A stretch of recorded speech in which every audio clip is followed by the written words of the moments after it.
I've come from another world to do battle with you. What is it, revenge? It is nothing so trivial as revenge. A fight to the death with you. Only in that can my soul find respite. I will kill you, or you will kill me. It makes no difference.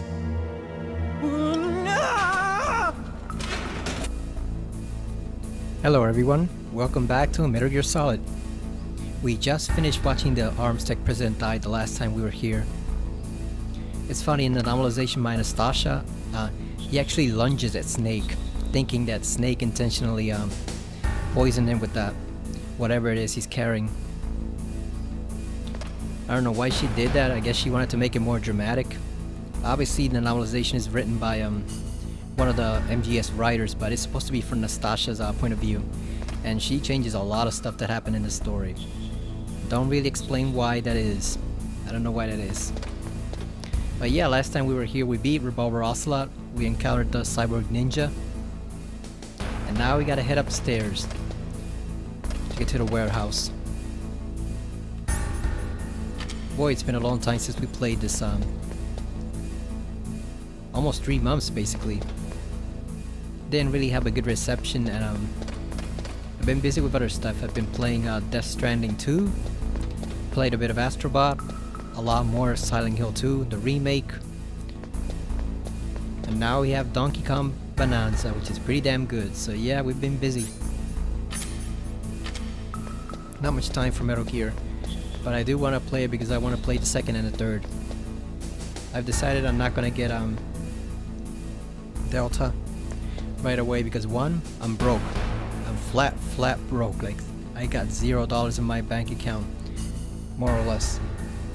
And two, like I said before in other videos, it's just it just seems like the same. It's just Metal Gear Solid 3 with a graphical upgrade. Not really worth getting at $70. So I'm gonna wait on that. Unless we have something miraculous happen, like, I don't know, hit a big lotto number or something. Because financially, we've been struggling. No good breaks to speak of. Everything goes wrong. The golf has gone wrong.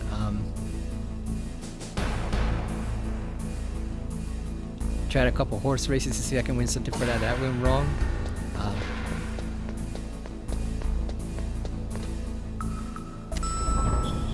Oh yeah, we have the level 2 card now. We can get the rifle. We need that for the warehouse, so.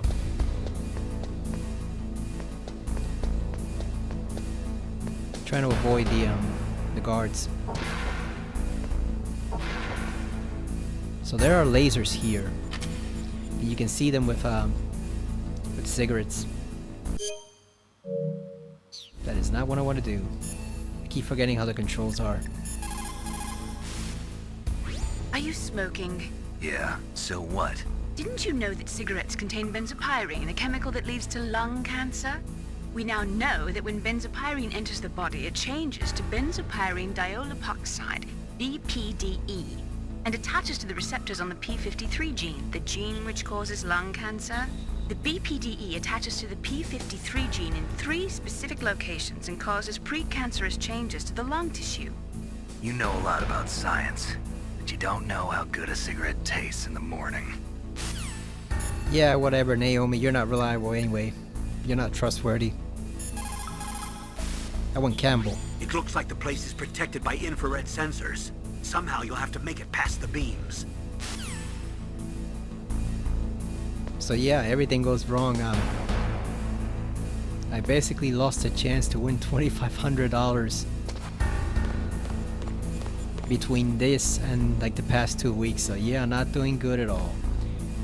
Been trying to find a new job, that's going poorly also. So yeah, it's just bad breaks on all front, which means no delta, because we can't be spending $70 on a game that we're not even gonna play for 3 months. We just don't have the funds for it. Man, today really sucked because the guy who ended up winning in the golf, Kurt Kitayama, is someone who I would have bet before, but he literally hadn't done anything in like 2 months, so I decided not to bet him, and boy did I regret it. And he barely made the cut too. It was like he was one shot away from being eliminated on the weekend, and he somehow made it, and he just completely dominated.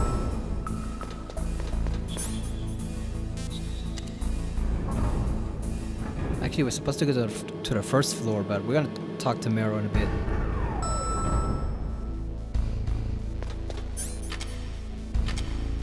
This seems like a safe spot to talk to her since there's nobody here.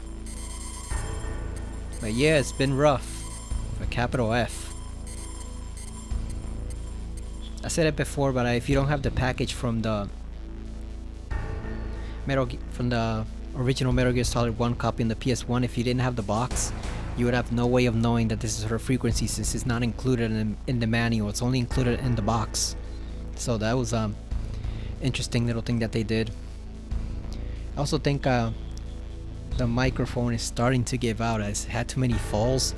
It's fallen like probably like 10 times in the past year or so. So I imagine it's taken quite a bit of damage, which is why I upped the volume, and I'm trying to talk mainly when things are calm on the screen, because I think the mic might be on the verge of dying, which sucks because I don't really have the money to get another one from Best Buy. But what are you gonna do?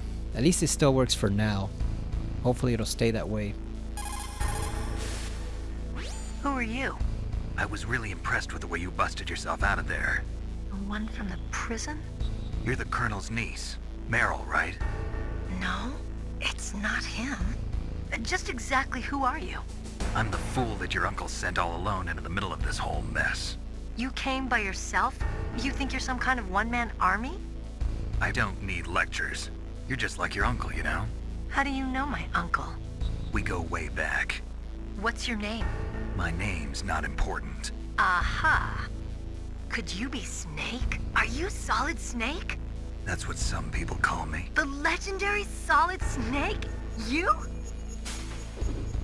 Sorry about before. I wasn't sure if you were one of the good guys. But I knew you were. How? It's your eyes. My eyes? They're not soldiers' eyes. And they're rookies' eyes, right? No, they're beautiful, compassionate eyes.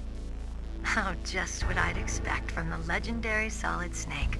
You trying to sweep me off my feet? Don't worry, you'll land back on them once you meet me. The reality is no match for the legend, I'm afraid. Oh, I don't believe that. Why did you look so surprised when you saw my face? Because you look just like him. You mean the terrorist leader, Liquid Snake? Yeah, you know him? You're not brothers, are you? I have no family. So what's the deal then? Who knows? Why don't you ask him? But first I want some information. You were involved in this exercise from the beginning. What exactly happened here? I'm sorry. I was captured along with President Baker right after the terrorist attack. That's okay. But what is this place? I don't think it's just a nuclear weapons disposal facility. Boy, oh boy, it's just like them. Nobody told you anything, did they? Okay, you see, this place isn't really for disposing nuclear weapons. This base is owned and operated by a dummy corporation of arms tech. This is a civilian base? Right, for the development of Metal Gear. Colonel. Foxhound and the Next Generation Special Forces were called here for the test launching of a dummy nuclear warhead. Why Foxhound? Because they're a special ops group used to handling top-secret missions. They figured they could help keep it all hush-hush. But we must have fired nuclear warheads before. Why just this time? I heard it was because this was to be a final test before the formal adoption of the Metal Gear program. Well, that's what I heard anyway. Sounds kind of fishy. So what do you think the terrorists want? Sorry. I'm not sure. I was captured with President Baker right after the revolt started. Oh yeah, that's when he gave you the detonation code override keys, right? That's right. Amazing you were able to keep him hidden from the guards. Well, women have more hiding places than men. Anyway, you met Baker, huh? How's he holding up? He's dead. What? Heart attack. Same as the DARPA chief. The chief died from a heart attack too? Yeah. Was either of them sick or anything? No, not that I heard of. Well, I don't believe in coincidences. Something funny's going on. Sounds like it, but I have no idea what. Me neither. Yet. Do you know the person who designed Metal Gear? You mean Dr. Emmerich? Yes. Is he still alive? Probably. He should be in the research lab in the second-floor basement of the nuclear warhead storage building to the north. Second floor basement? Yeah, that's where his lab is. I think they're forcing him to work on the nuclear launching program. So they'll need him alive until that's done anyway. Then we better do something before he finishes. You're right. In case we can't override the detonation code in time, I need to ask him how to destroy Metal Gear. You plan to take that thing on by yourself, Snake? It won't be the first time. What's the best way to get to the building where the doctor is being held? There's a cargo door on the first floor of this building that leads to the north. What's the security level of the door there? 5. But it's okay. I've got a level 5 card. Well, I've got to go save the doctor. You should go. I'm going with you. No way. You're still too green. I want you to hide somewhere. I'm not green. Oh, yes you are. You pause for just 1 second in front of your enemy and it's all over. Good luck doesn't last forever. I don't know what happened. I just couldn't pull the trigger right away. I never had any problems in training, but when I thought about my bullets tearing through those soldiers' bodies, I hesitated. Shooting at targets and shooting at living, breathing people are different. Ever since I was a little girl, I always dreamed about being a soldier. Every day of my life, I've trained my mind and body for the one day when I could finally see some real action. And now... So what now? You want to quit? I can't quit. I can't allow myself to quit now. Listen, Meryl. Everybody feels sick the first time they kill someone. Unfortunately, killing is one of those things that gets easier the more you do it. In a war, all of mankind's worst emotions, worst traits come out. It's easy to forget what a sin is in the middle of a battlefield. But this isn't a war. It's a terrorist action. You're just a little jumpy from the combat high. The adrenaline in your bloodstream is starting to thin out. Just take it easy. But I learned all about combat high at the academy. We'll talk about it later. For now, just think about keeping yourself alive. If I get out of here alive, I'll think about that other stuff. Okay. Let me try to say this another way. Stay the hell out of my way. You're a real bastard. Just like my uncle said. Huh. I told you. The real me is no match for the legend. It looks like you were right. Okay, Snake. I'll be a good girl. We'll link up after I grab the doctor. Then we'll take care of the detonation code override. Gotcha. But listen, I know this area better than you. Call me if you have any questions. Be careful, okay? After I open up the cargo door, I'll contact you.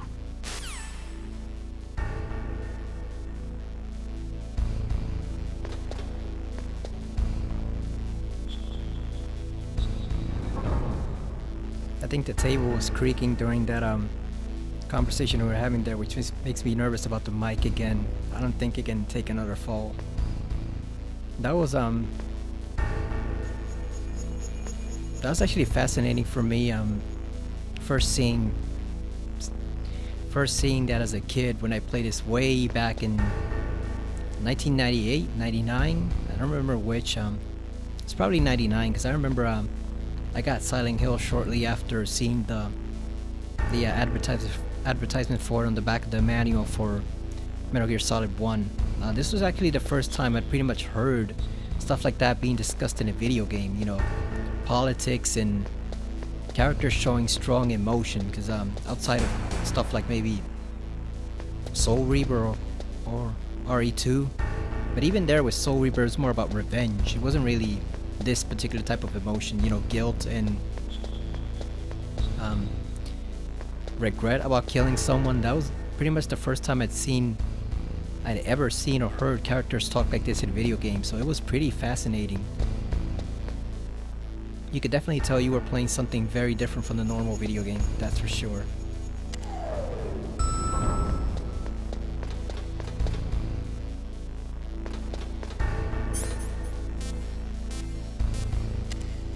So we gotta head upstairs and wait for her to open up the door. She's gonna open up the cargo door. Trying to wonder where we should go next because we need... Oh, there she is. Snake, I unlocked the cargo door for you. Thanks. Where are you? Where I can see ya.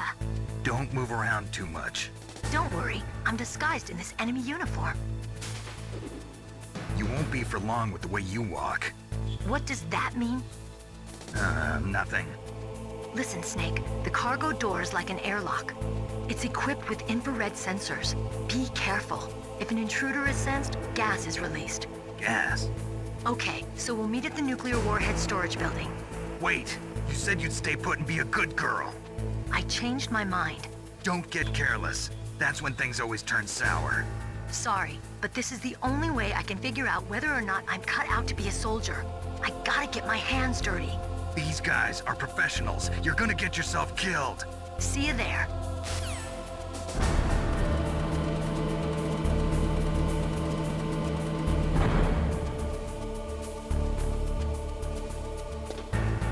It's funny he's so concerned. She's had the same training as them. It's just, like he said, she's a rookie compared to them, but she's not exactly helpless either.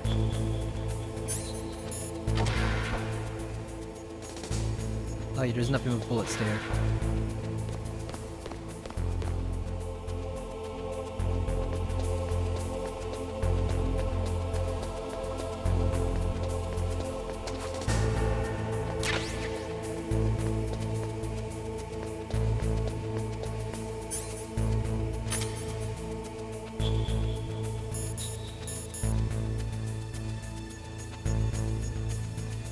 So we need the mine detector for the mines outside in the snowfield, but the thing is, it's kind of a hassle to go up there again.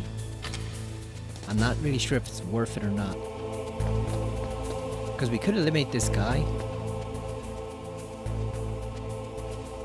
Ah, they've got another one up there too,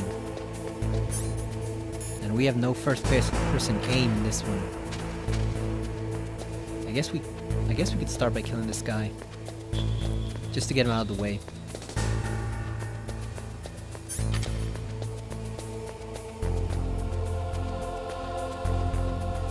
Where is he going?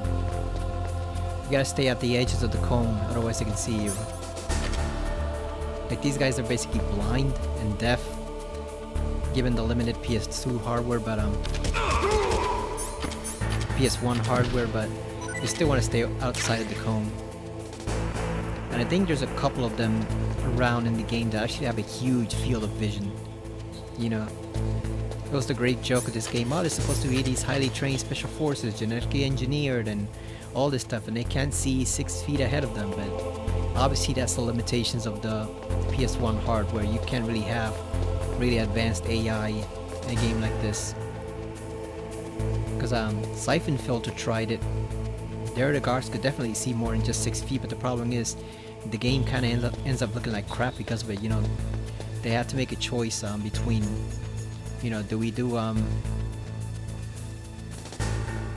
do better AI and worse graphics, or better graphics and worse AI? And they did the opposite of Metal Gear Solid. They basically chose better AI with worse graphics. So the enemies behave better in those series of games.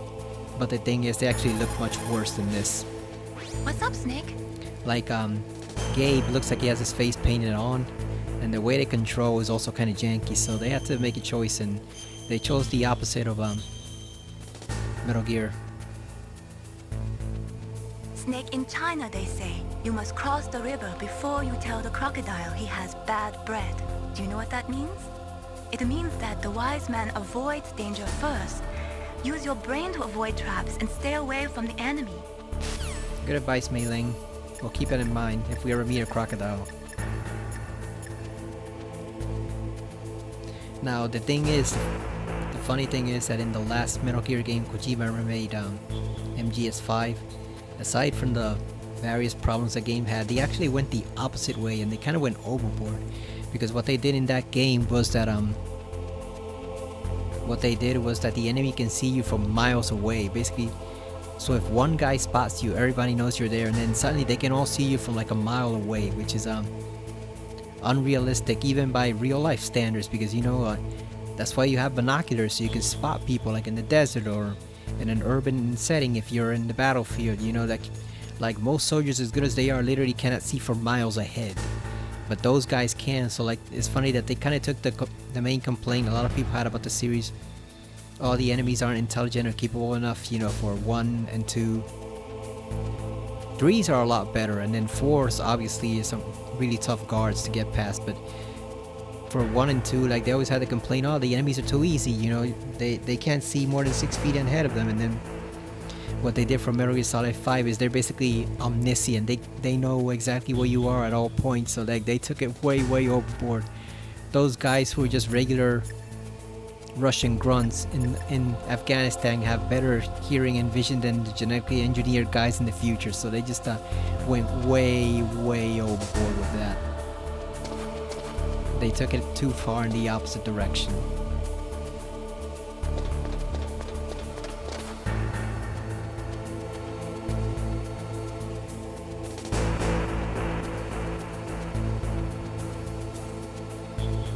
And this is one thing I think people were hoping for, that they would fix in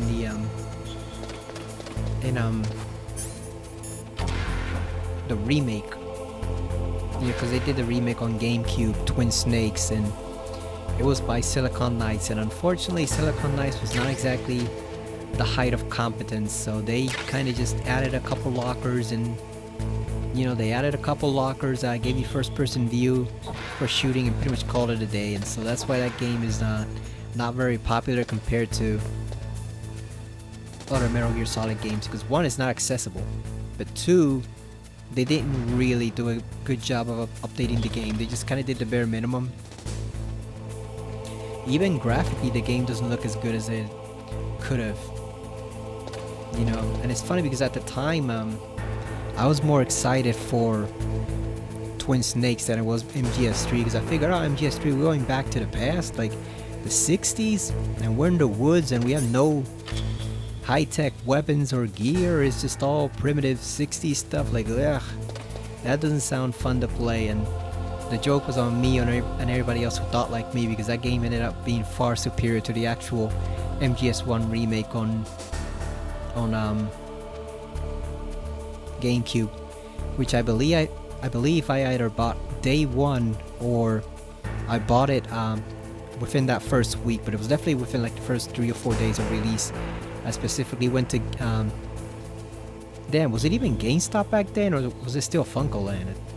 No, I think it might have been GameStop at that point. But I went to the one in the gallery, which is now gone pretty much, the gallery at Market East. I went there. I went all the way there, took the train to get that game. And it ended up costing me I think, what was it, like 30 or 40? Probably 40, I think.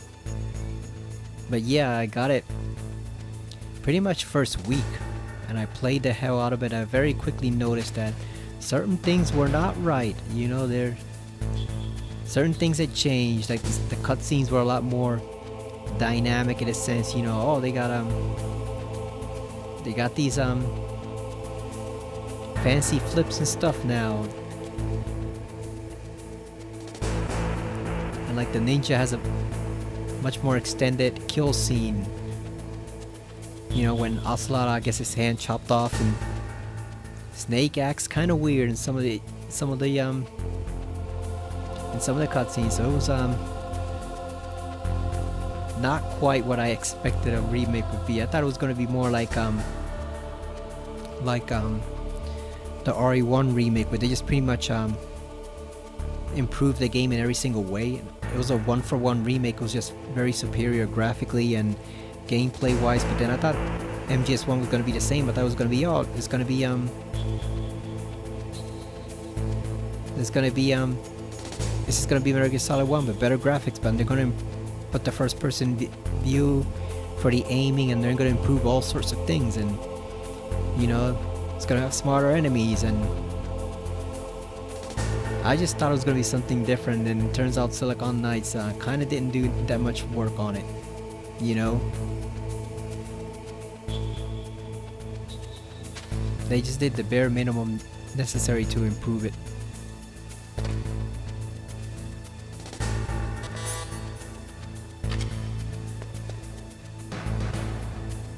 don't think we have that key card yet. I thought we did, but apparently we don't. So like, I have no idea where the mine thrower is now. Or the mine detector. I think it has to be that door over there. Let me see if I see the binoculars. Oh yeah, it would be that freaking door over there. Shit. Come on, it would be that door where that guy is, because of course it would. God forbid it's the door closer to you. Remember, I haven't played this game in probably like 6 years, so I played the other Metal Gear games far more than I played this one, so I've watched people play this one, but I haven't played it myself in like 6 years, so I might have forgotten one or two things. I think that's why people are always going on about a Metal Gear Solid 1 remake because of what happened with Twin Snakes, but the thing is, I think the time for this probably passed. Yeah, they could do a pretty decent remake, obviously, but again, without the original audio, if they decide to use the audio from Twin Snakes, the story is just not gonna play as well because that voice acting is not as just not as good. And it's funny because David Hayter gave up half of his paycheck to make sure they got all the actors, you know, so that everyone would sound like they were supposed to. And then it turns out that, you know what, only 3 guys actually put in decent effort, everybody else sucked. I think we're gonna have to use the chaff grenade to take out the guy because it's he's gonna hear us if we try to he's gonna hear us if we try to run over there. And then we have the camera also right there, so I think we might have to get rid of it with a chaff grenade. We're gonna wait until he comes over here because I don't know how long the grenade's gonna last. So we're just gonna wait. The reason you want the mine detector is not necessary, but you want it mainly because there's a lot of mines over there.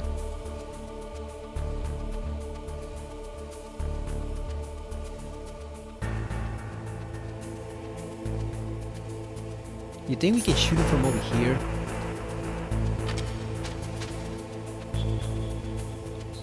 Is it gonna reach over there?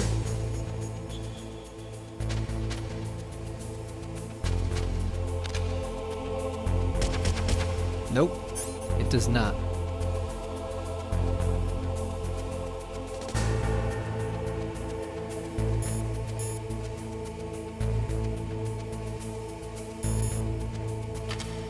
Oh, you know what we should do?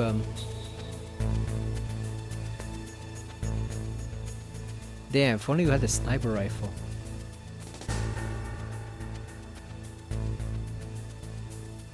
You know what? Is this thing even really worth it? Should we just risk it with the thermal goggles? Cause yeah, between the camera, cause we can take out the camera with the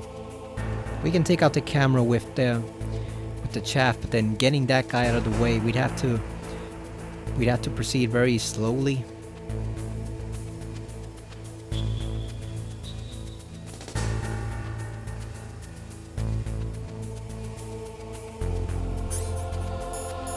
I guess we'll try one. We'll try one.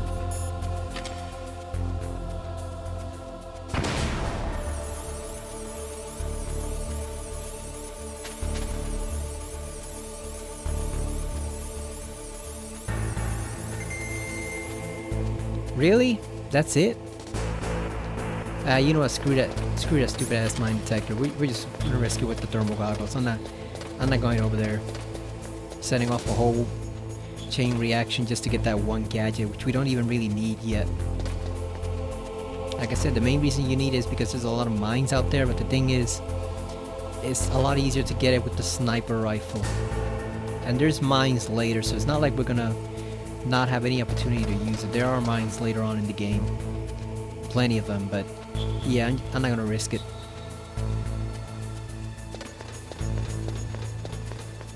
Yeah, I'm not risking it because it's just I don't trust being able to take out that guy and then either not have him turn around because he hears the footsteps on the floor, or else the camera catches you. So you know what, we're not even gonna try. We're just gonna play it safe.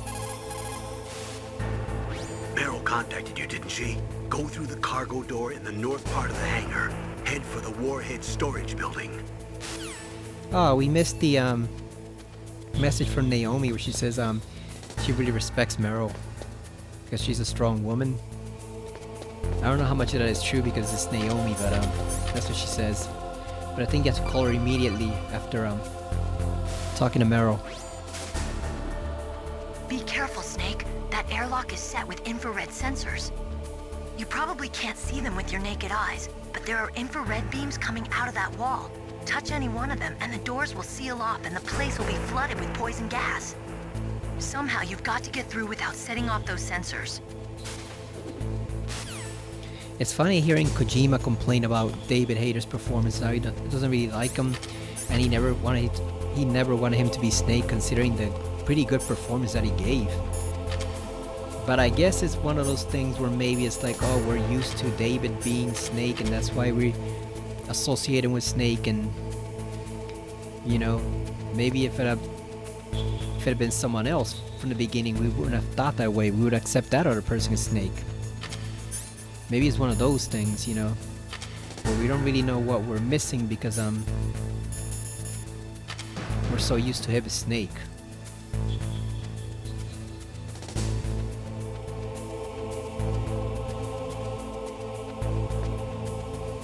Can you imagine Nolan North as Snake? That would be wild, wouldn't it? Nathan Drake as Snake? I think he could probably put it off. I think he can pull it off, but maybe Michael Ironside, who did Sam from Splinter Cell, would be a better choice. I know you don't want the guy who did Gabe Logan, because that guy, even though he's good for Gabe, it would be too goofy and weird as Snake. But I guess other people could do a good job. We do know Kiefer didn't do a good job, but then he barely had any lines, and also he was supposed to be playing Big Boss. It's not really the same, but I didn't really like Kiefer's performance. You know, what few lines were there were, I guess they were decent enough, but it wasn't anything really great, just like that game, you know? Just some lost potential.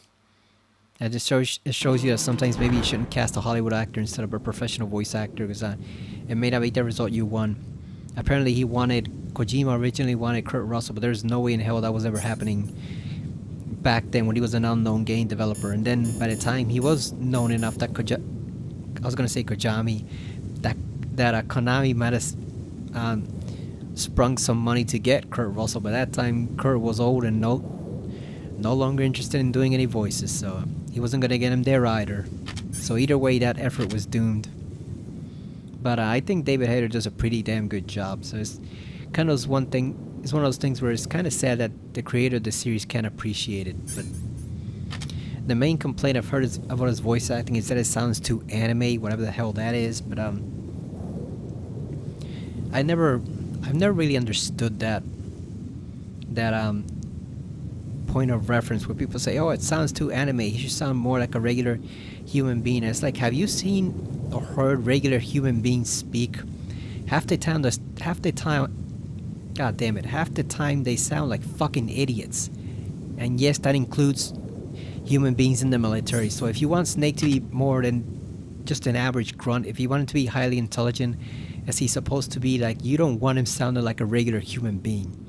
You want him sounding like a smarter version of a regular human being, because based on the conversation I've heard on the bus and the train, including, yes, from people who are visibly in the military, they're wearing the uniforms and all that, sometimes people sound like fucking idiots, and you don't want that for your very intelligent, very morally complex protagonist. You want him to sound better than us, you know? And I think David does a pretty good job at that. Like I said, at the time when I played this, I was blown away by the voice acting in this game and the storytelling. Like, I didn't have any complaints.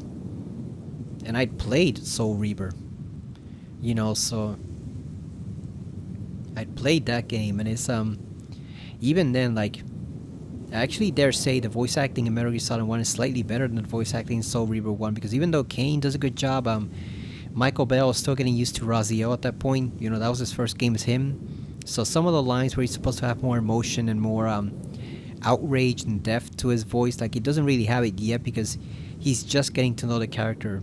Whereas I feel that David understood the assignment immediately, and he just does the perfect Snake. You know, it's the perfect compromise between sounding like Kurt Russell, but then also not sounding like a ripoff of him. It's a pretty unique effect he had at the time. You know, his voice could be interpreted as being like the stereotypical badass soldier hero from movies, but it's actually a tad deeper than that. There's more depth to his character than the usual badass soldier in a movie. So yeah, I think David does a great job with all the games he's given, but then again, I'm not Kojima, so... Like I said, I understand that he didn't want David originally. He wanted someone else, and that person obviously he was never going to get it. And then I guess he was never going to find the voice actor who could suitably impersonate Kurt Russell either, so that effort was screwed too. But at the same time, I think he had a genuine treasure on his hands with David Hayter. And the fact that I think people love David more than they even love Kojima himself probably attests to that. I think that's a sure sign of what an effect his performance as Snake had on them.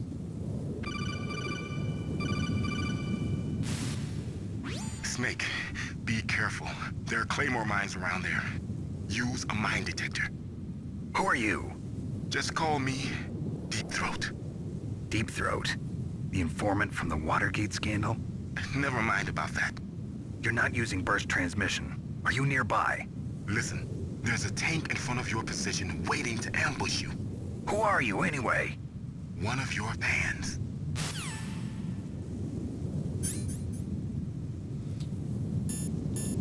For a moment, I almost thought we forgot the grenades from the armory. That was also something that I caught back when I first played this game, because I was a big X-Files fan, so when I first heard Deep Throat, I associated him with Deep Throat from the game. I mean, not the game, the TV series.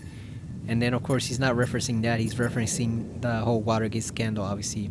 Snake tells him that, but it's funny that I actually tend to think of that name more for the informant Mulder had than the actual Watergate scandal.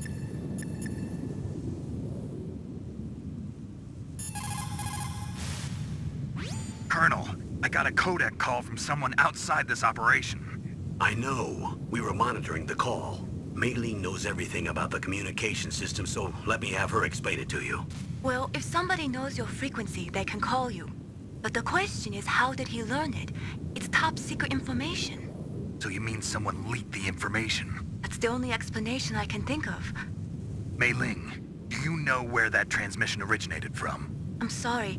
The radio waves were too weak to locate their source, but I'm sure he's near you, somewhere on the base. Snake, you'll have to go through the minefield to advance. And obviously the Deep Throat from the X-Files is way cooler than the real life guy. Even though the real life guy is a national hero basically, but Jerry Hardin's character from that series is the epitome of cool.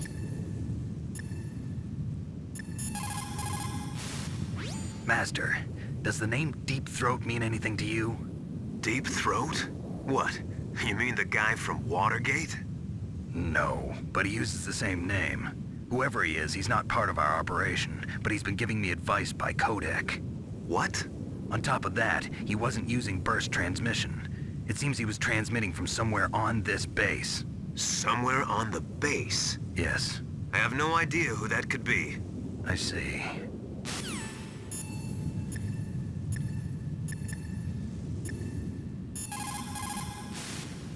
What can I do for you, Snake? Let's save in case this goes wrong.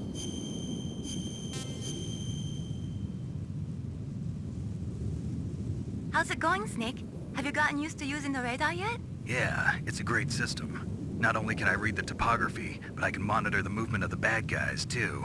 Pretty convenient, huh?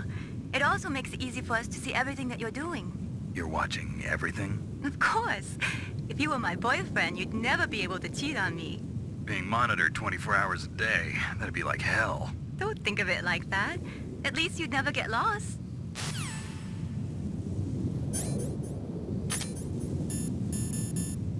So since we don't have the mine detector, we're just gonna use, there we go, these, and we're just gonna pick up the mines.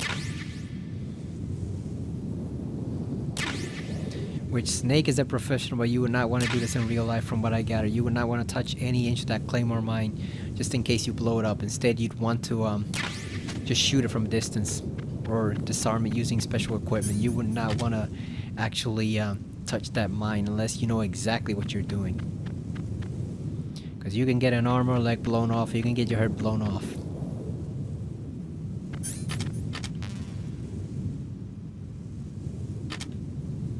Oh, there's another mine right there.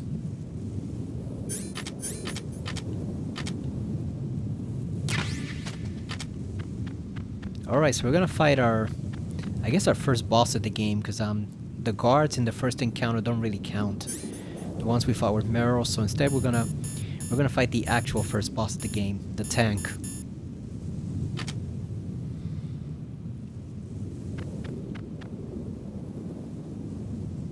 He must be using stealth because I do not see that tank anywhere.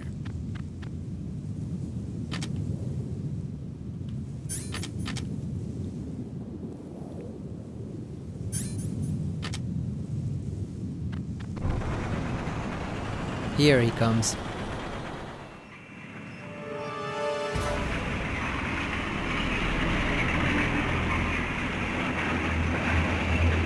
One thing I did not like about the remake in this scene is that they shoot Snake point blank range and he just stands there and takes it.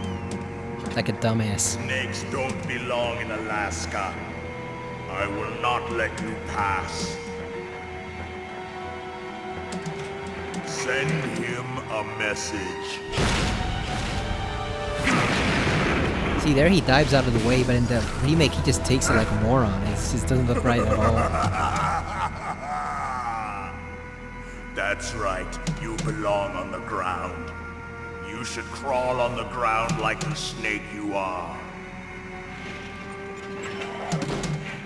Chuck Farley, huh? Let's fight. That's not his real name, obviously.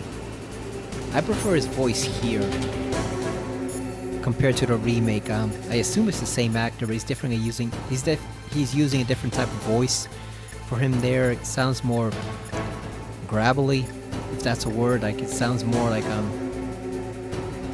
it has a lower pitch to it and it doesn't sound right. I thought this was perfect for Raven.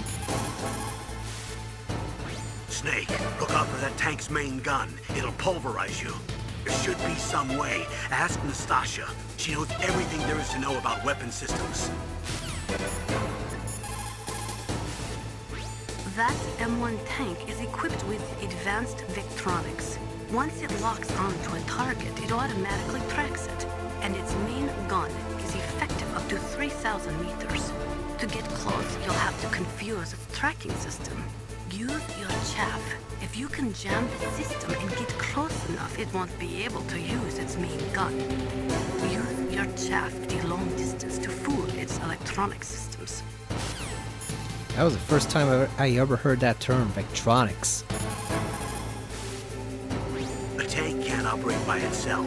It's actually a fairly delicate weapon. Don't worry. You've got at least a fighting chance. Ask Nastasha what she thinks. Oh yeah, we know how delicate tanks are. All you need is just a drone or a dog with a bomb attached to it and you can just blow those things up right easily. Which is funny because everybody always says, oh, why Metal Gear would be such an unrealistic weapon in the real world. It'll be too, aside from the logistics of getting it to work, it would just be too vulnerable standing up on those legs. It would be an easy target. And it's like the tanks we have right now, you can just blow them up with a dog and a bomb. Like, come on, they aren't exactly the height of advanced technological power in warfare. That was the whole thing the Soviets were trying to do way back in World War II, train dogs to run under and blow up the German tanks, and they had to stop it because the dog would also blow up the Russian tanks. But it's just, even back then, it would show you how pitiful tanks are when you have the right equipment. You can just take those things out easily. And nowadays they just do it with drones. Just drop some bombs on them and they're finished. So it's funny how, yeah, like the concept of Metal Gear as an actual real life weapon might be a bit ridiculous, but then the stuff we actually have in real life tanks aren't that great to begin with, so they're also kind of a joke nowadays. And I've actually heard, I don't know who it was, but I actually heard someone who's some sort of a military advisor saying that they're relying less and less on tanks specifically because of that reason, you know, because it looks like this large formidable weapon that it can just destroy a whole bunch of people and targets at the same time, and then if you have the drone with the right equipment, you can just destroy that thing in like 5 minutes easily. So it's just they've become a bit of a joke themselves. I think you might be able to fool the tanks. Okay, so she has nothing interesting to say. So the layout for this boss fight is fairly simple. Just throw a chaff and then you get close to it and throw a grenade on top of the tank, because you gotta take out the 3 gunmen inside. Somehow that does not kill Raven, but I guess he's just that tough. So obviously if you don't have any chaff grenades, you're pretty much screwed. So you gotta make sure to get those before you come out here. Oh damn, he's way over there.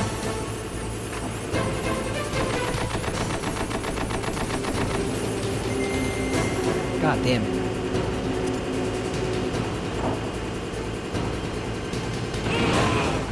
There's one of them. I got one.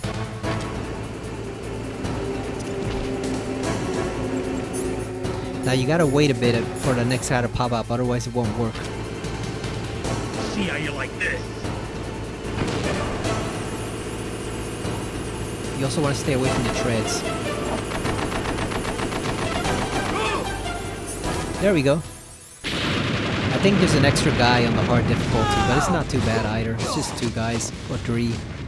It's doable. The gun just does a lot more damage on that difficulty. Yeah, Snake just going up and getting that key like a badass. You do want to go outside though. You want to go back because obviously there's chaff grenades there and you need those inside, so you want to get those before. I hope you are happy. You got the card. We'll play with him a little longer. You would be wise not to underestimate him. What did you think of him? He is just as you said. In battle, he is as if possessed by a demon. Much like you, I would expect no less. See? I told you so, but I will kill him. So, General Ivan, I hear he took your hand as well as your dignity. Watch your tongue, shaman. In the language of the Sioux people, Sioux means snake. It is known as an animal to be feared. Well, Snake is mine now. When I meet him next, I'll take special care of him. Not yet. Don't kill him yet. He and I will meet again in battle. Same prediction as always? Yes, the raven on my head. It thirsts for his blood.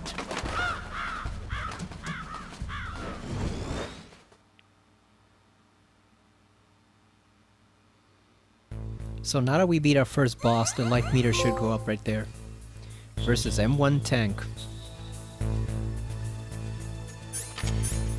They took that line on in the remake, the one about him being possessed by a demon. They changed it to he lives and breathes combat, which I guess is more quote-unquote realistic that Raven would say something like that, but it just doesn't feel right.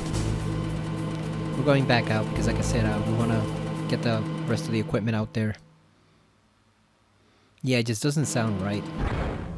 Sounds a bit lame. I'm guessing it was just crashed down really low inside the tank, so the grenade didn't affect him. It just got the guy on top. It didn't really penetrate to inside the tank, or else he'd have been screwed.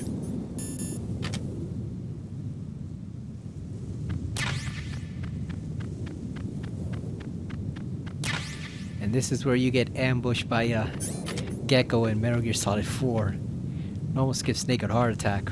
Somebody programmed the Gecko, those 2 bipedal machines, those two-legged machines that walk on 2 legs like a human. And they have the guns attached to them. Somebody programmed it to be a stealth gecko, and it just completely fooled the hell out of Snake. So he's basically almost has a heart attack when that thing stands up in Metal Gear Solid 4, because he's obviously much older then. But even Alaskan, who's usually on top of things, isn't really expecting it, because I would be expecting a machine to be hiding out in stealth, using stealth in a snowfield. So where is that damn... Wow, okay, so we gotta crawl a bit.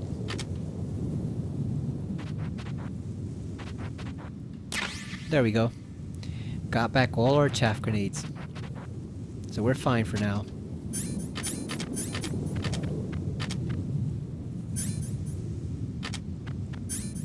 Oh yeah, we're more than fine. We got plenty.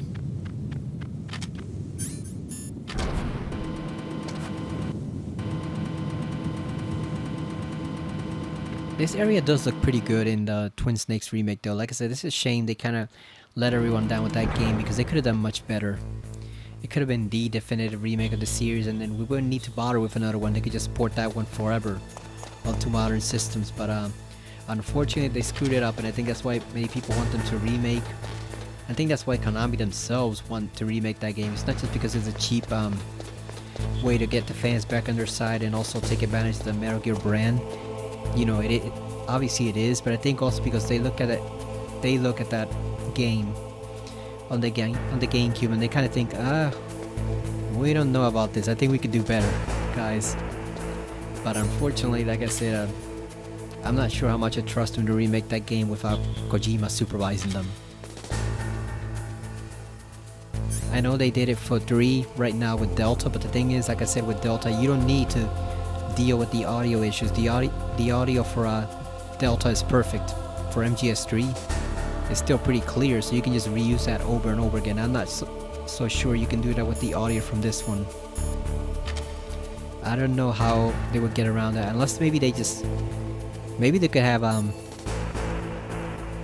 AI, I guess, kind of clean up the audio, not remaster the voices, but rather clean it up so that it's usable. Because that was one reason they had to re-record for the GameCube. They couldn't really use the audio from that one because of background noise. I guess like cars and stuff near the recording studio. But the thing is, when they did the voices for the remake, like I said, only half of them put in the effort. The other half of the characters all sounded either lame or too exaggerated. Like nobody really played their role properly, because they had done this before. You know, they were saying the same lines. They'd already said it probably a dozen times before when they were recording this. So only Snake, Otacon, and the Colonel sounded right, because only those 3 actors put in the best effort possible. And the Colonel actually sounded more like the AI Colonel from Metal Gear Solid 2, so that's not good. And then Naomi just sounds like she's asleep. She sounds bored as hell. I guess Nastasia and Mei Ling sound okay, but the original recordings were still much better. And it's a shame they couldn't use them because of that background audio. Otherwise, they would have just had to just change some of the directions from the PS1 buttons to the I was gonna say PS2 to the GameCube buttons, and everything would have been fine. But yeah, the audio supposedly just made that the background audio just made that whole audio recording unusable. So if they ever do remake this game again, and I'm sure Konami will get around to it, I wonder what they're gonna do with the audio, because it's quite a difficult question to answer. It's not like Silent Hill at all, where it's just a matter of money. This has real technical problems behind it. Be careful. You absolutely must not use weapons in that area. I've already programmed the nanomachine so that he won't be able to, Colonel. What? What are you talking about? Have you forgotten? That's where they keep the nuclear warheads. Don't you see them? Yeah, there's lots of boxes piled up here, but are they all warheads? Yes, they're all dismantled warheads. They just leave them here? It's like President Baker said, totally careless. They're working on a limited budget. They try to put on a pretty face for the media, but this is the grim reality of it. Nastasia knows lots more about it than I do. All of the warheads in those boxes have had their detonation mechanisms removed, so there's no fear of them exploding. But if the warheads are broken, they might leak plutonium, and that would be a serious problem. Snake, never use your weapon on that floor.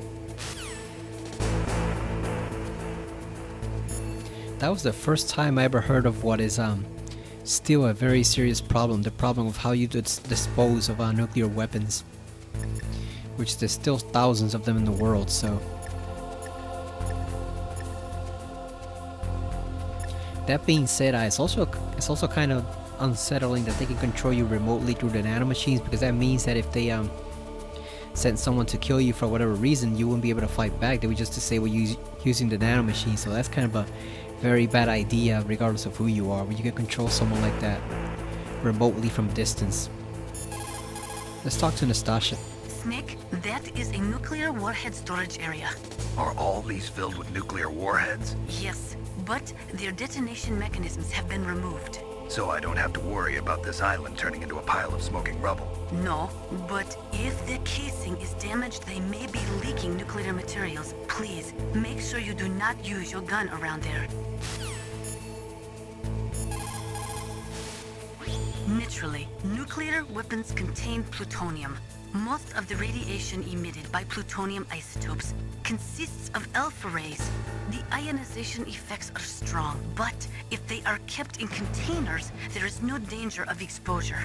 But if plutonium enters the body through breathing or other contact, it is quickly absorbed into the bones and internal organs.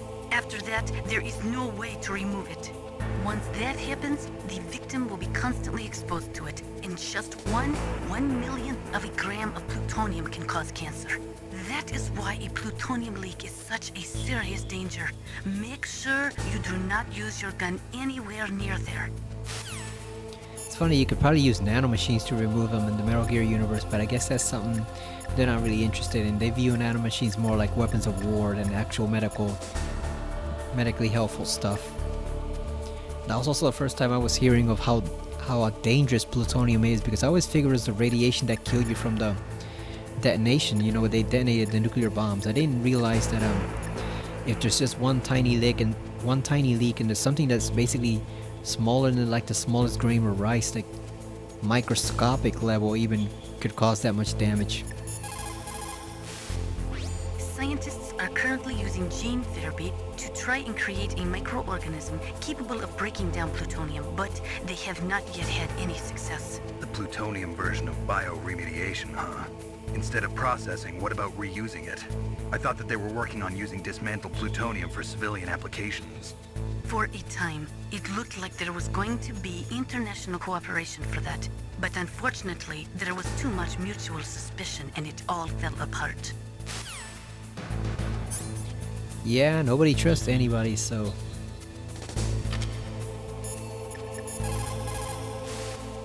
What is it, Snake? A big problem in the real world, obviously. It's hard to do anything when nobody can cooperate. Snake, have you ever heard the saying, friendly counsel cuts off many foes? It means that a little bit of advice from friends can save you a lot of trouble. You should think about it. If you're in trouble or if you need some information about something, please contact Colonel Campbell or someone else, okay? What about friendly fire cuts off many toes, Mei Ling? You heard that one? So all we can use is just chaff, which is not that useful. So instead, we're gonna have to hide for a bit. Luckily, there is a good hiding spot over here, and we have the box.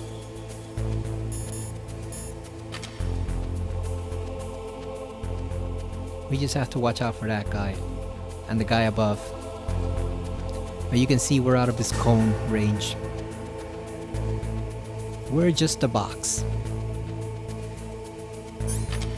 There he goes.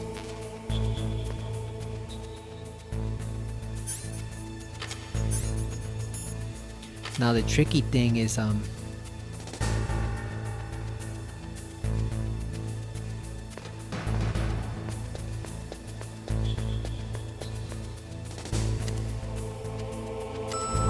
you want to make sure you press that button quickly, because he will come back pretty soon.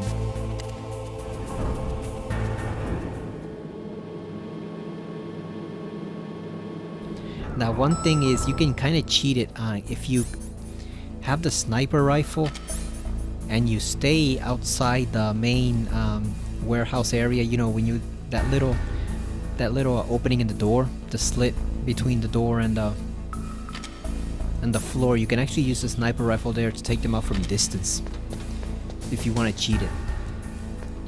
Like, we're not supposed to use weapon, but the thing is, like, obviously this is Snake. Snake is a professional, so he knows damn well how to kill someone. He knows damn well how to kill someone without puncturing the freaking case for a nuclear weapon. Come on. That guy took his last leak. So we have a level 3 card. I want to get the gas mask.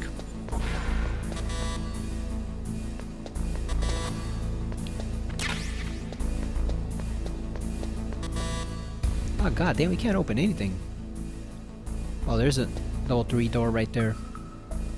It's coming this way. So we cannot open those doors just yet. We need to get the key card from Hal. But god damn it. Just crouch. Okay, went that way. It's going to the bathroom, so we should be fine.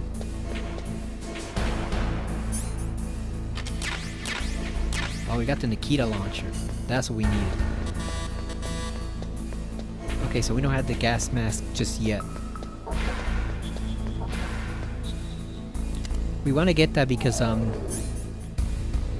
gonna have to come back and get it anyway, the Nikita missile launcher, to take out the electrical floor. So it helps if you already have it on you when you go down there.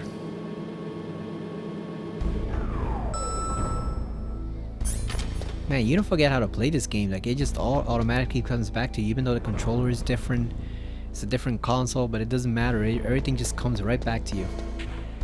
This is a cool scene right here. When you step onto that floor for the first time. You've got to rescue Dr. Emmerich and find out Metal Gear's weak point. Isn't he being held in the laboratory in the northeast part of the floor you're on? I did not mean to call them. I wanted to call Meryl. Meryl, what are these holes in the wall for? That's an air cleaner for blowing tiny particles of dust off people's bodies before they enter the lab. That sounds useful. That was the first time I'd heard of something like that too, even though I'd watched Terminator 2.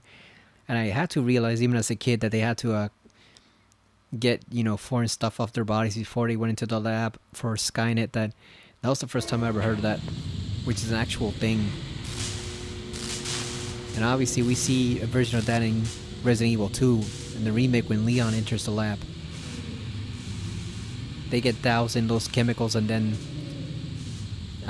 blow dried.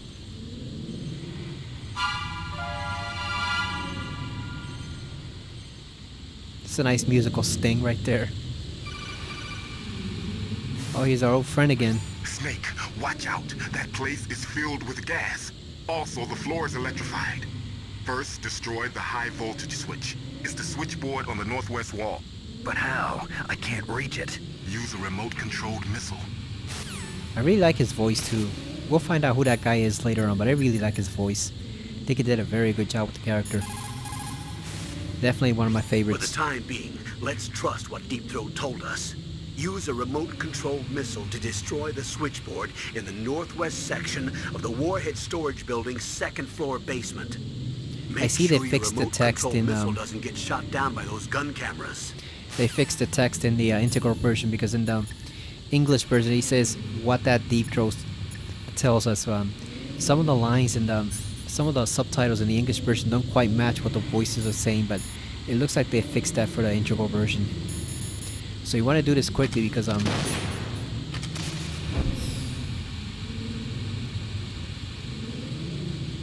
you have a limited amount you can fly.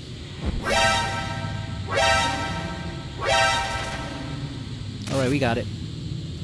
Yeah, there's a limited amount of time the Snake can withstand the gas without the mask, so you want to do it quickly.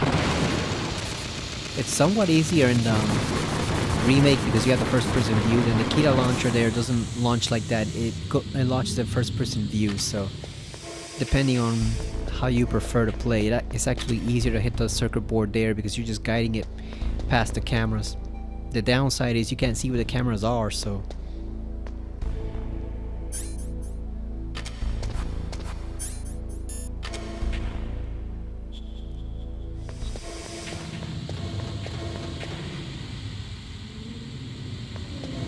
okay, we have a ration. I read that there's supposed to be some type of way that you can prevent the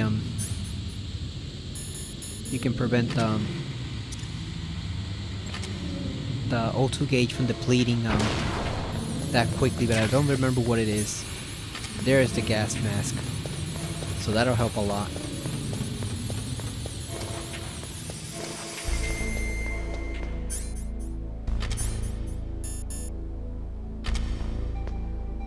That'll help a lot. Obviously we gotta take it on and off, which is not an issue on... It is not an issue with the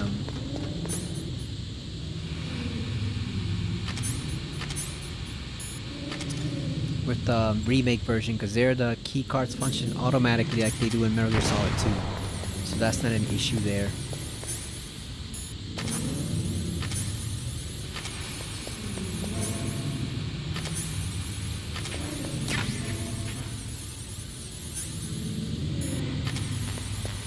Alright, we got some C4.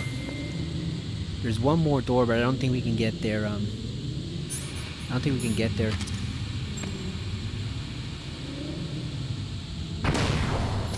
And I don't think we even have the right key card. Oh yeah, we do. Draw another one.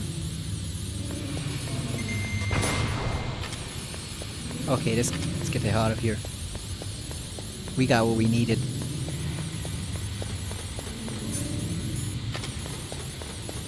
And obviously if your O2 gauge goes all the way down, then it starts affecting your health, so you don't want that gauge to reach all the way to the end.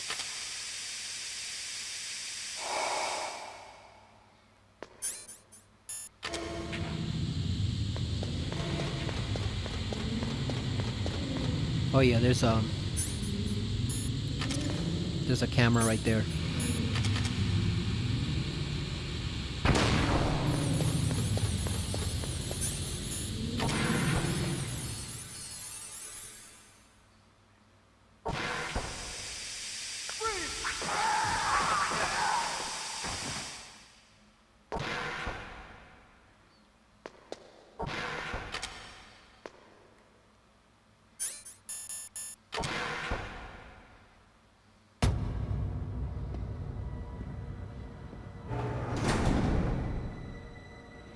Here we go.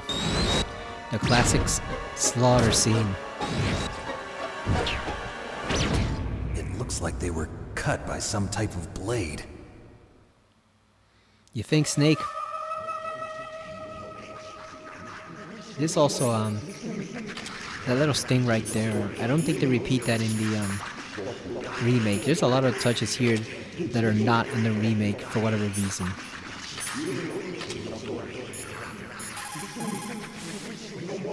What's this pile of corpses? It looks like they were all slashed by some kind of sword. Couldn't be. What? Nothing. Snake, I'm worried about Emmerich. Hurry up and get to him.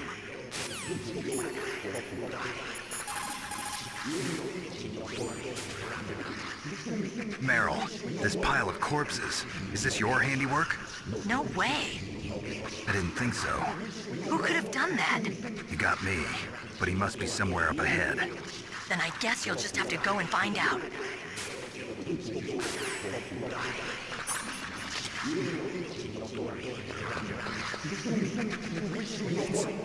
It's a ghost.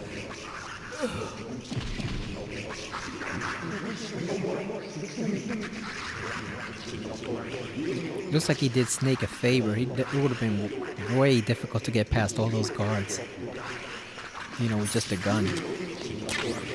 Even for Snake. I assume they're all there to protect Dr. Emmerich. and to prevent it from getting out.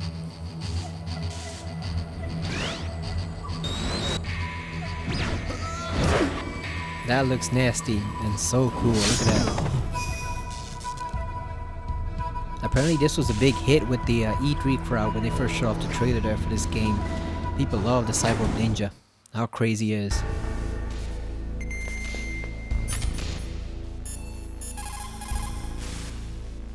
The ninja. What? That stealth camouflage. It's him. It must be. Snake, Emmerich's in danger. Hurry and go after him. Yep, we gotta save Hal.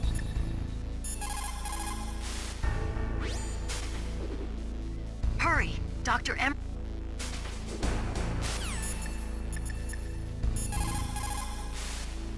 You caught Snake?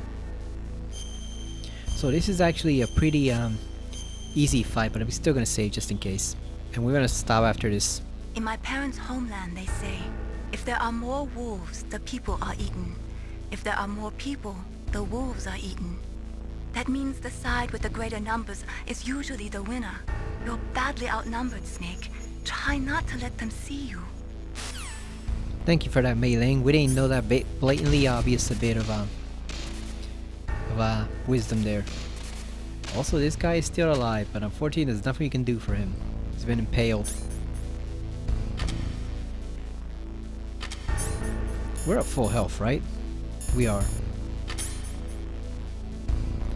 Now I'm gonna show you a little trick that you can do to kind of cheese the Cyborg Ninja just a bit, but we're not gonna rely on it.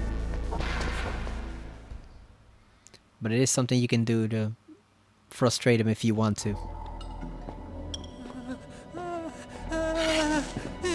This is the immortal scene. People always make fun of Hal for this, but what would you do if some invisible cybernetic man was in front of you? Who are you? Where is my friend? Also remember, he's probably been there for like What are you hours at talking a time, so I doubt they let him go outside. What next? Snake. You're that ninja. I've been waiting for you, Snake. Who are you? Neither enemy nor friend. I am back from a world where such words are meaningless. I've removed all obstacles. Now you and I will battle to the death. What do you want? I've waited a long time for this day. Now I want to enjoy the moment. He looks so cool, doesn't he? What's with these guys? It's like one of my Japanese animes. I've come from another world to do battle with you. What is it, revenge? It is nothing so trivial as revenge. A fight to the death with you. Only in that can my soul find respite. I will kill you, or you will kill me. It makes no difference.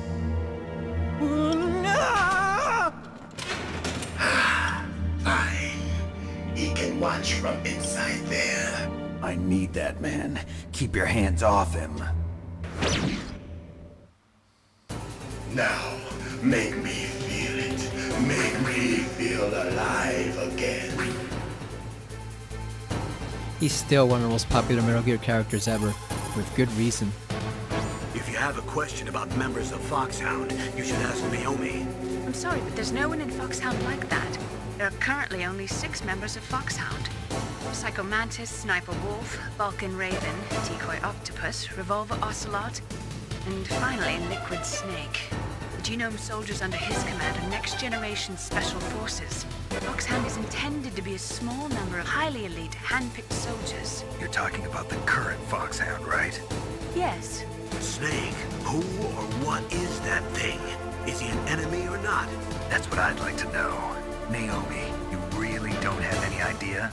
Maybe I should ask you the same thing. What? Nothing. Forget about it.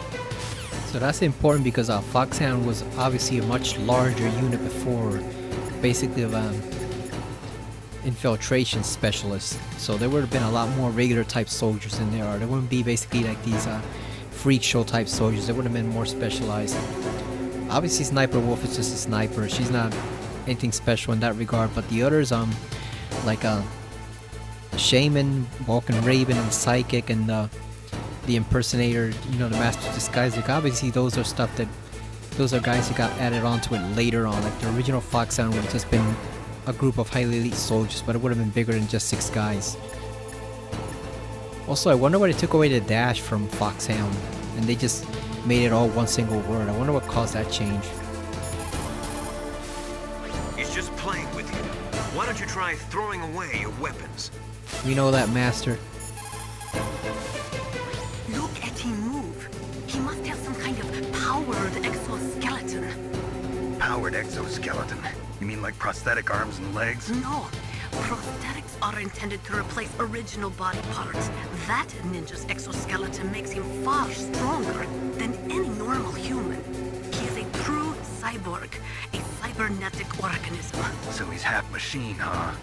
I heard rumors about the experiments, but I had no idea that such a creature really existed.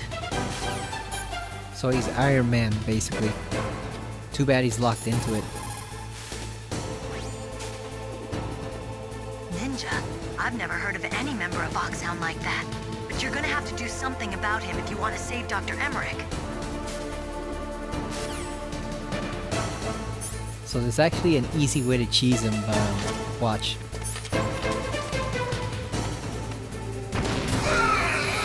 Since he's electronic, you can use that to kind of get the drop on him if you want.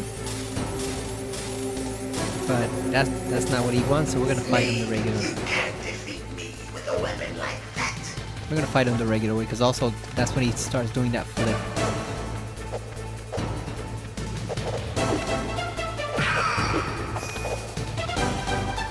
He gets pissed off if you do that enough times. As warriors, hand to hand, it is the basis of all combat. Only a fool trusts his life to a weapon. Where does he put the sword? I never really understood that. Like, does it come out of his arm or something? I guess maybe it's on his back. They just can't show up because of the graphics. But then they had much better graphics in the GameCube version. They still look the same, so I wonder what that is. Maybe nobody knows. This is also one of those fights that really would be improved in a proper remake if they gave Snake more moves and stuff like that. Gave him throws and grapples and stuff like that, like Metal Gear Solid 5. I assume they're doing that for Delta. Because yeah, he just has the regular 3-hit combo here. And if you try to throw him, he just turns it back on you, so it doesn't really work.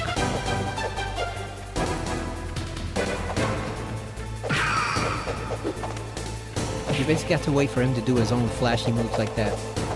And that's when you strike. Avoid that drop though, that takes a huge significant chunk of health. We actually got to play as a Cyborg Ninja in Metal Gear Solid VR missions.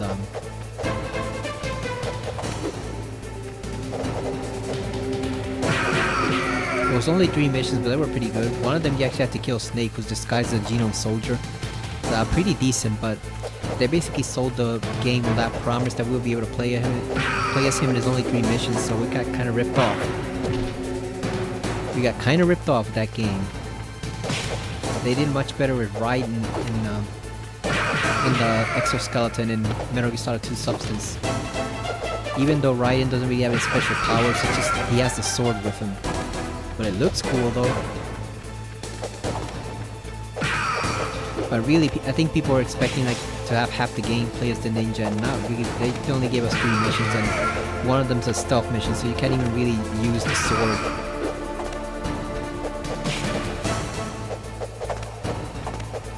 And the thing is, this looks so cool in the GameCube remake in the cutscene.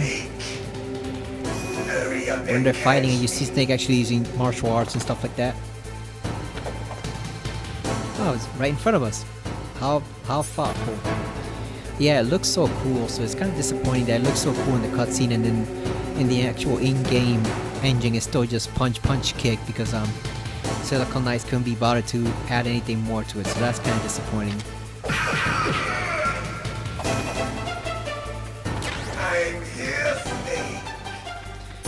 And one thing you can do is you can use the you see, you can use the thermal goggles to show you where he is. But you gotta be fast. Where are you looking? Hurry up and catch me. Like old times. I've been waiting for this pain. He sounds so tortured there.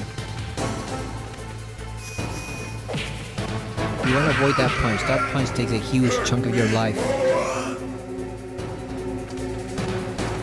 So you want to avoid that. Because obviously he has half a machine, so of course he's going to hit much harder than a human.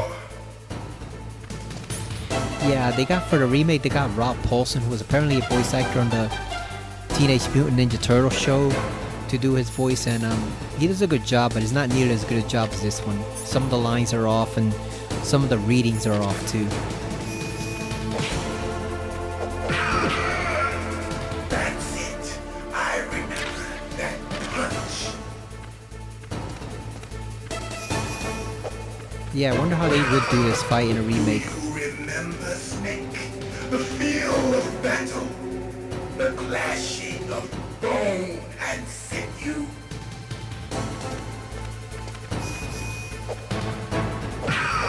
That's good, Snake.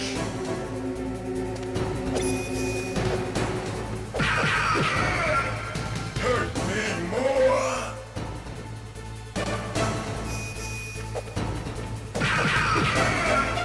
That's good, Snake. It also says a lot about the character that if he's locked into there, he would view even pain as something reminding him that he's actually alive. So his existence must be hell in that suit. That's good, Snake.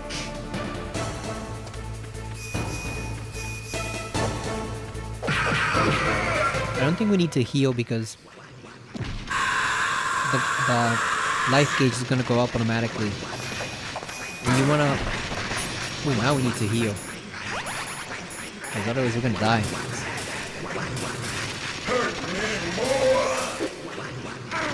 God damn it. Shit, really? There we go. I wonder if you can use the gun now. Oh no, we can't.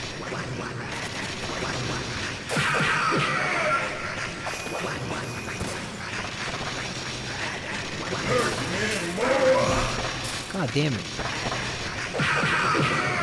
There we go. Got him. That sucks. You made it the whole fight without using a ration and got caught at the end. Do you remember me now? Can't be. You were killed in Zanzibar.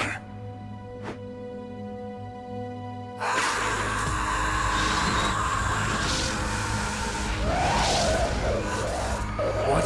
Not again.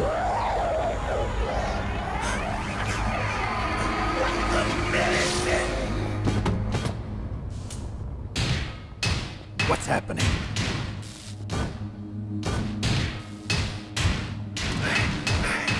I'm losing myself.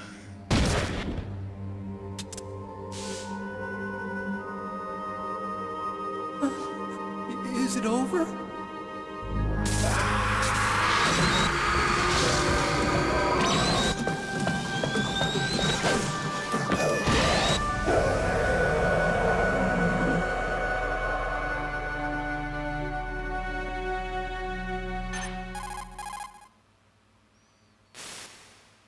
Gray Fox.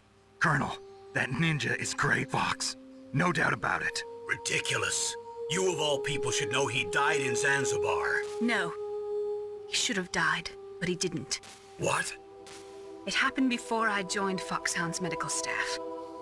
They were using a soldier for their gene therapy experiments. I never heard that. It happened right after you retired. My predecessor, Dr. Clark, was in charge. Dr. Clark? Yes. He started the gene therapy project. And where is he now? He was killed in an explosion in his lab 2 years ago. So what about this soldier? Apparently, for their test subject, they decided to use the body of a soldier who was recovered after the fall of Zanzibar. And that was Gray Fox. But he was already dead. Yes, but they revived him. They fitted him with a prototype exoskeleton and kept him drugged for 4 years while they experimented on him like a plaything. Today's genome soldiers were born from those experiments. That's the sickest thing I ever heard.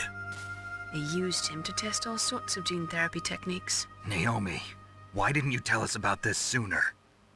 Because it's confidential information. Is that the only reason?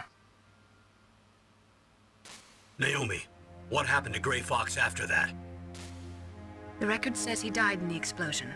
I see. But even if that ninja is Gray Fox, the question is, why?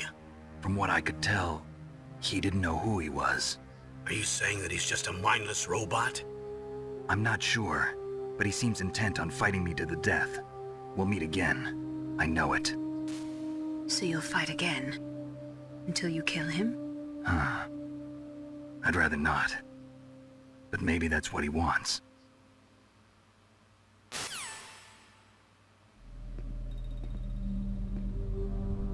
How long are you gonna stay in there? Are you one of them? No, I'm not. I always work alone. Alone? Are you an otaku too? Come on, get out. We can't stay here forever. That's the first time I ever heard that word also, otaku. Your uniform is different than theirs. It's basically an anime You're the nerd. Metal Gear Chief Engineer, Hal Emmerich, right? You know me? I heard about you from Meryl. Oh, so you're here to rescue me? Sorry, but no. There's something that I've got to do first. Oh, well, at least you're not one of them. Although apparently it's the bad type of anime nerd. It's something of a slur from what I've heard. I'm okay. I just twisted my ankle a little bit trying to get away. Well, if that's all, it's nothing to worry about. I want to ask you something. I need information about Metal Gear. Huh? Metal Gear? Yeah. What's Metal Gear really designed for?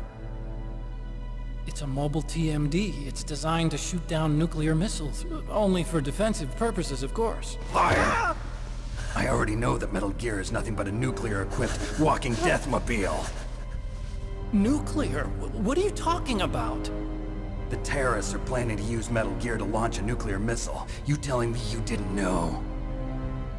They're gonna put a dismantled warhead into Metal Gear's TMD missile module? Wrong. From the beginning, the purpose of this exercise was to test Metal Gear's nuclear launch capability using a dummy nuclear warhead. The terrorists are just continuing the work you started. No, you're wrong. I heard it directly from your boss, Baker. No. A nuclear missile on Rex? So you really didn't know? No. All the armament was built by a separate department, and the President personally supervised the final assembly of the main unit. President Baker? Yeah. I was never told exactly what they armed Rex with. I only know it's equipped with a Vulcan cannon, a laser, and a railgun.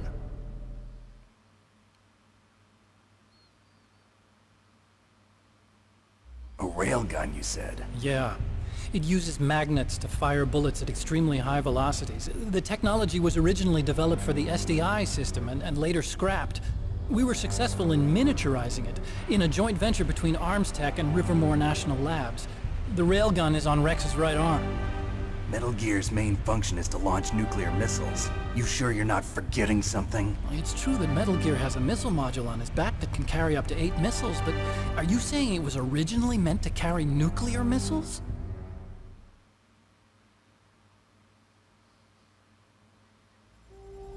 Yeah, but that's not all I think. If Metal Gear fired only standard nuclear missiles, then they should already have all the practical data they need.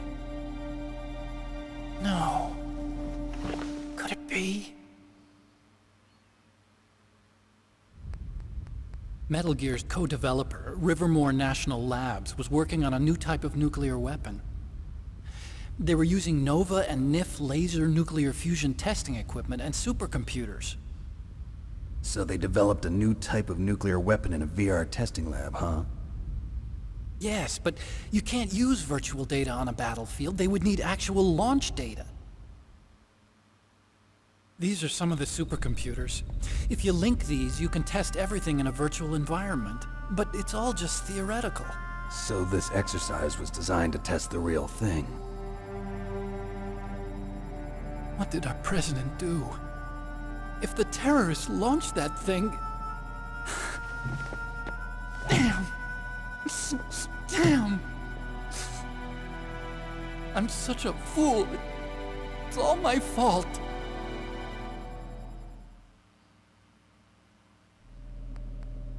The truth is, my grandfather was part of the Manhattan Project. He suffered with the guilt for the rest of his life. And my father, he was born on August 6th, 1945. The day of the Hiroshima bomb. God's got a sense of humor, all right. 3 generations of Emmerich men. This footage was also used in some of We it must was have used in the the curse of intro. nuclear weapons written into our DNA. The intro to the remake of The Hills Have Eyes, if you've ever seen that movie. I used to think that I could use science to help mankind.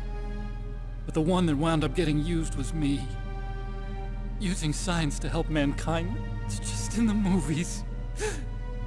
That's enough crying. Pull yourself together. Where is Metal Gear? Where on this base are they keeping it? Not really, Hal. I mean, it depends on where you work. Rex is in the underground maintenance base. Where's that? North of the communications tower, but it's a long way there. The emergency override system for the detonation code is there too? Yeah, in the maintenance base control room. You'd better hurry. If they were planning a launch from the start, then their ballistic program is probably finished. And since they haven't called for me in a few hours, they must not need me. In other words, they must be ready to launch. Meryl's got the detonation code override keys. We'll link up with her. If we can't override the launch, we'll have to destroy Rex.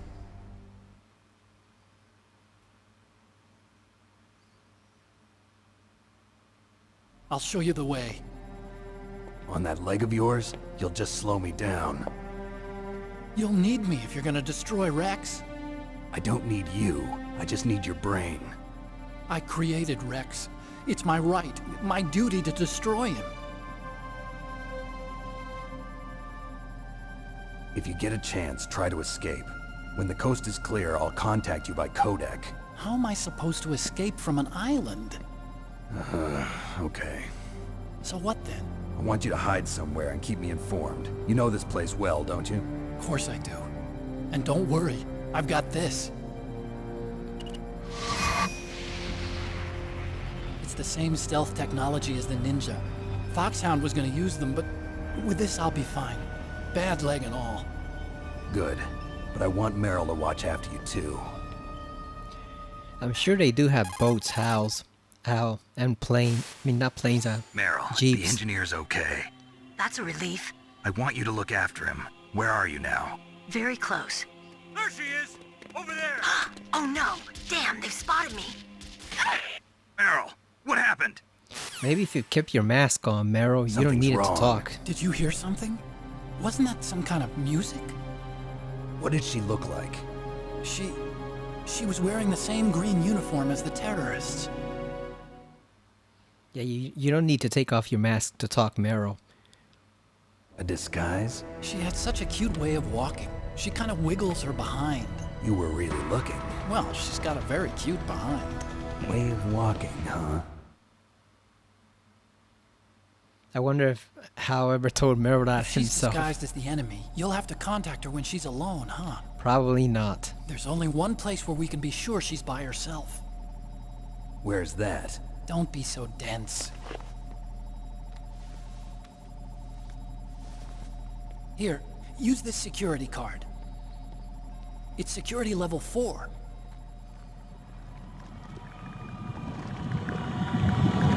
You're not in pain, are you? Huh? You feel okay? Nothing bothering you? What's wrong? Getting all friendly all of a sudden. No, nothing. I'm glad you're okay. You're strange. I'm a little nervous. Everyone else I've saved suddenly dies. You're bad luck. Forget it, Doctor. Call me Otacon. Otacon? It stands for Otaku Convention. An otaku's a guy like me who likes Japanimation. Oh man, nobody calls it that anymore. I Japan don't was think the they ever first did. country to successfully make bipedal robots. They're still the best in the field of robotics. And Japanese cartoons played some part in that? They did. I didn't get into science to make nuclear weapons, you know. That's what all scientists say. I became a scientist because I wanted to make robots like the ones in the Japanese animes. Really, it's true. Just sounds like a childish excuse to me. Sounds like you should have just moved to Japan and You're right. worked there. We have to take responsibility. Science has always thrived on war. Greatest weapons of mass destruction were created by scientists who wanted to be famous. But that's all over now. I won't take part in murder anymore. Whatever. All I want from you is information. Sure. I know everything about this whole base. Ask me anything about Rex or about this place. Also, with this stealth camouflage, I can sneak in and out of the armory and mess hall. If you need ammo or rations, just tell me and I'll bring them to you. I'm on frequency 141.12. See you later. Because Hal's certainly smart enough to learn another language and, you know, learn the traditions and stuff. Like maybe he should have just moved to Japan and done actual work there instead of trying to do it in the U.S. Because you know what the U.S. is like. They turn. Look at that, we got another trophy versus Ninja. Yeah, the U.S. takes everything and turns it to war. So maybe you should have gone to Japan, Hal. Although it's funny because Nastasia's angry at him in her novelization. She blames him for pretty much not everything, but most of what's happening here.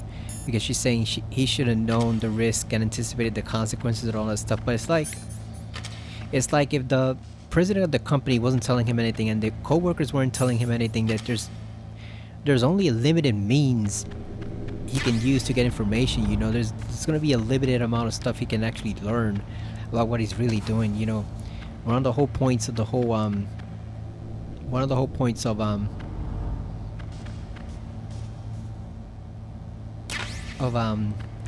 this type of work in the U.S. is a lot of times you actually don't know what you're working on fully. It's always covered up. So he really had limited ways to actually find out what the project was really about.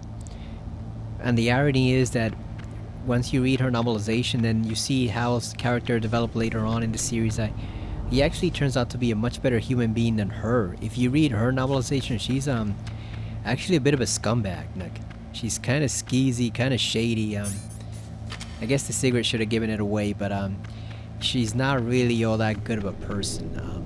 She has her more selfish interest in mind compared to him, who, like one fanfic I read of them once said, a Metal Gear fanfic I once read, which was actually very, very well written. Hal is basically the ultimate philanthropist. He cares more about humanity than himself, compared to Nastasia, who, if you read her novelization, mainly cares about herself and nothing else. So he's actually a much better person than her, flaws and all, despite what he did.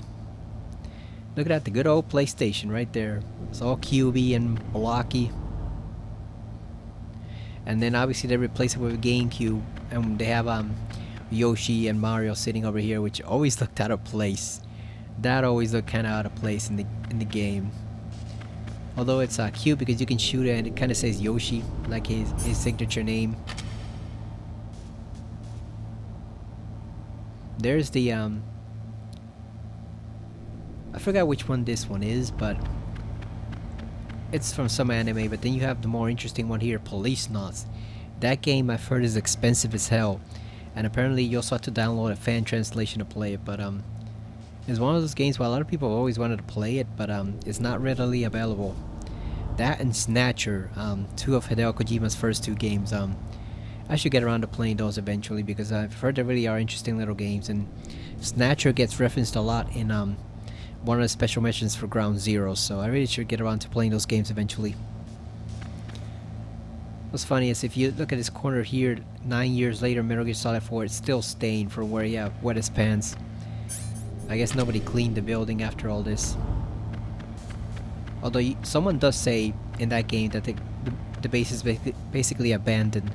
Nobody comes in, nobody goes out, they just pretend it doesn't exist, so it makes sense. Okay, so I think we did enough for now. We're gonna save right here. We're not gonna talk to the Colonel or Master or Nastasha yet. We're gonna wait for that next time. We're gonna save right here. Einstein said that only a life lived for others is worth living. That's why I entered MIT instead of Princeton or Vassar like my friends. I wanted to do applied physics, not just theoretical stuff. I wanted to make things for people. The Soliton radar system or the Codex system. I just wanted to make something that would be useful for people. I think that it was the same for Dr. Emmerich too. But he was used like a tool, used to make a horrible killing machine. Maybe it would be better if engineers like us just stopped making things. I don't know. Yeah, but you can't think that way because otherwise you'll just never advance. We'll be stuck in the same dark ages we were before. The thing is, you have to just be careful where you work at and who you trust. Like obviously if you're working for a project connected to the military, it's going to be used for military purposes no matter what. Snake stays quiet. I think that kind of got to him because he was a bit judgmental on Hal. But then that shows him, no, it's not just Hal, other people have the same idea.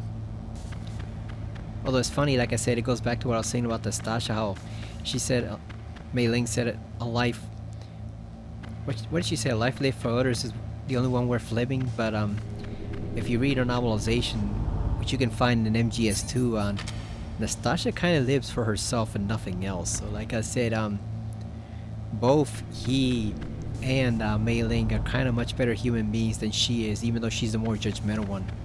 And I've heard there are some people who never call her at all. They go the whole entire game without ever calling her even once because it's not mandatory. And unless you talk to the Colonel early on in the airport or the helipad, you don't even get her frequency. So yeah, it's just it's not necessary at all to talk to her, but she does have some interesting conversations about nuclear weapons and about, she can tell you stuff about the different weapons that you get, the chaff, the SOCOM, the FAMAS, etc., the grenades. So it really is nice to talk to her, but it's not necessary at all. And her character is a bit judgmental, even compared to Naomi, who we'll see later on is very judgmental. But yeah, I just find it funny that in the novelization she wrote, which again was obviously written by the writers behind the MGS series. I think in particular the lead writer of Metal Gear Solid 2 wrote that one, but she goes on and on about how irresponsible he was, and yet if you read the novelization, he comes across as a much better person than her. Pretty much everyone actually comes across as a much better person than her. Him, Mei Ling, even the Colonel to an extent. So it's she may have noble ideas, but she's not really a very noble person herself, Nastasha. You know, she has empathy and sympathy, but she's not really quite on the level of being a good human being that Hao and Mei Ling actually are. And I wonder if that's part of why Kojima basically excluded her from any of the other games, because it's like, yeah, you know, Snake already has Naomi judging him all the time. He doesn't need one more person judging him, you know, or anyone else. And then if you are working with Hao in Metal Gear Solid 2, once Snake and him become partners in that organization they set up, obviously she's not really gonna fit. And the funny thing is, if you ask Snake in that game where she is later on, he says that your guess is as good as mine. So even they lost touch with her eventually, which makes you wonder who was it a problem on their end, not being able to safely protect her from people trying to get at the organization, or was she just that difficult to work with? Because I kind of lean towards the latter. I think the problem might have been her, not anyone else. But yeah, that's it for now. I think we did a lot. We took out 2 bosses. We took out the tank. We took out the ninja. We're gonna take out 2 bosses next time. Obviously we're gonna fight Psycho Mantis, and then we're gonna fight another boss after that, and we're gonna proceed with the game. This game is not very long, especially compared to MGS2. It's actually pretty short. It can be done in a few videos. Like I said, I just been playing way different games. I've been playing Death Stranding 2, although that has a lot of stealth and Metal Gear elements in it. Some people even say it's as close to Metal Gear as the series can possibly get. So they even have a snake lookalike in that one who seems to have a pretty interesting story and background. You basically meet him in hell. You know, this hellish beach, what they call those places in that series, the beaches that each person has, like, it's kind of like a way station to their own afterlife, and his is basically hell. It's a hellish, war-torn battlefield.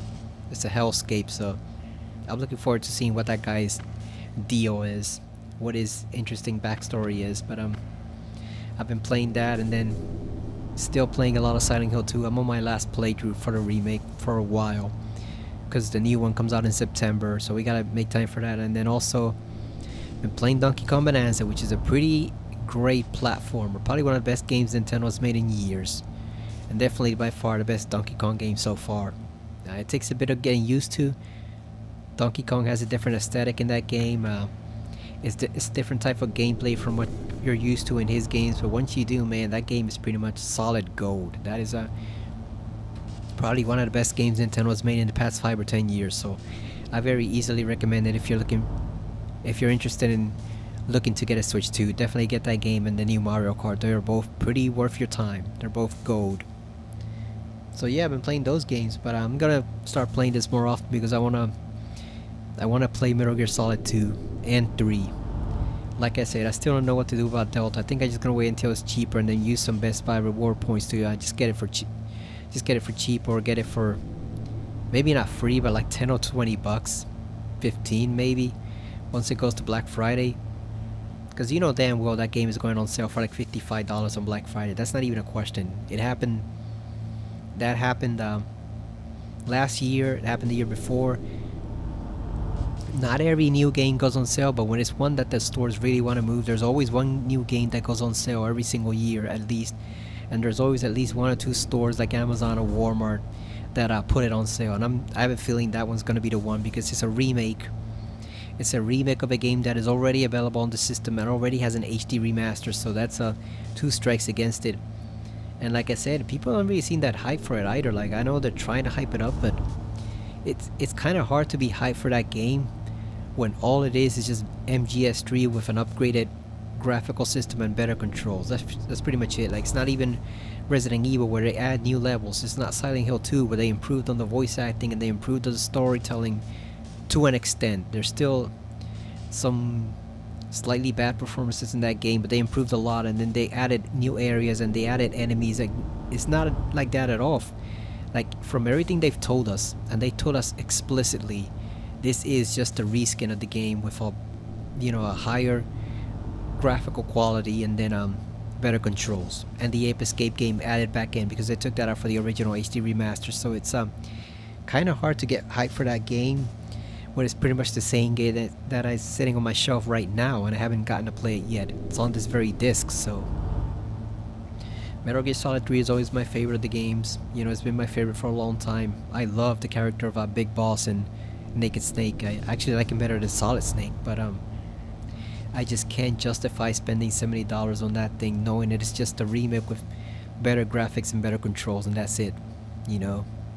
And I don't even like the Ape Escape game that much. I love Ape Escape as a franchise, but that minigame actually did not like it all that much. I much prefer the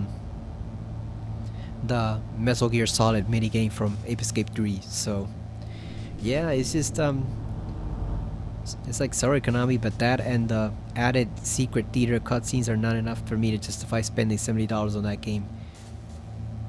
Especially when I know it's just going to sit on my shelf for 3 months and not get played. So I think I'm just going to wait 2 or 3 months until that thing goes on sale, and then just snatch it up for like maybe 25 bucks.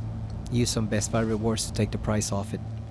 Especially since I have to get Silent Hill F. That's a mandatory game, so I'm not gonna have time or money to be playing Metal Gear Solid Delta. But for anyone who does get it, good for you, and I hope you enjoy it. I mean, I'll watch a playthrough of it if somebody I know gets it, but I'm obviously not gonna be playing it. I'm obviously not gonna be playing it myself. It's just there's not enough incentive there like there was for Silent Hill 2 or like I said, the Resident Evil remakes, those are a completely different class on their own. This is just probably as close to one-to-one remake as you can get for MGS3, plus a few additional features. But like I said, it's not nearly enough to justify spending $70 on that thing. That thing is not worth $70. And not only that, they had the collector's edition for $149.99. I sure as hell was not gonna buy that, even if I had the money. So I'll probably skip out on that one, but I'm definitely gonna play Metal Gear Solid 2 and 3, because those are all-time classic games, some of my favorite games ever, and I just love those two games, so I'm definitely gonna play those. But that's it for now. Thank you for watching, and I will see you again next time on Metal Gear Solid 1, the good old PS5. See you later, everyone.